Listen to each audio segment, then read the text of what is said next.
বৰ্তমানৰ মূল্য অনুসৰি আমাৰ মুঠ ৰাজ্যিক ঘৰুৱা উৎপাদন GSDP 2021-22 বিত্তীয় বৰ্ষত 4,10,724 কোটিৰ পৰা 17%তকৈ অধিক উৎসাহজনক বৃদ্ধিৰ হাৰ প্ৰতিফলিত কৰি 2025-26 বিত্তীয় বৰ্ষত 7,45,293 কোটিলৈ বৃদ্ধি হ'ব বুলি অনুমান কৰা হৈছে।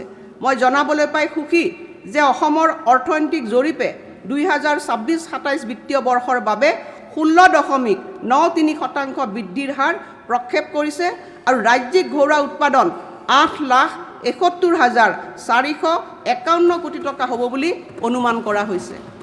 এই বৃদ্ধিৰ গতিবেগ বৰ্তাই ৰাখি 2030 চনৰ ভিতৰত ৰাজ্যখন 10 লাখ কোটি টকাৰ 1 মিলিয়ন কোটি অৰ্থনীতিলৈ পৰিণত কৰাৰ বাবে দিয়া আমাৰ প্ৰতিশ্ৰুতিতকৈ বহু আগবাঢ়ি 2028 চনৰ ভিতৰত এই লক্ষ্যত উপনীত হোৱাৰ সম্ভাৱনা দেখা গৈছে। এই অৰ্থনৈতিক সম্প্ৰসাৰণে আমাৰ জনসাধাৰণৰ বাবেও অধিক আয়ৰ বাট মুকলি কৰিছে।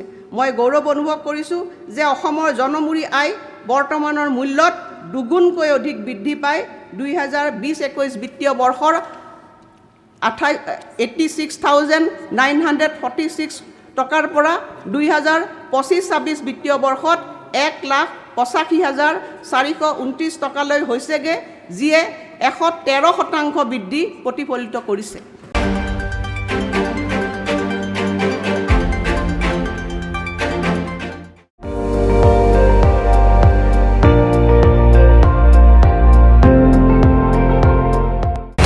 আপুনি চাই আছে ND24, সৰ্বশ্ৰেষ্ঠ নহয় সৰ্বোত্তমৰ দৌৰত।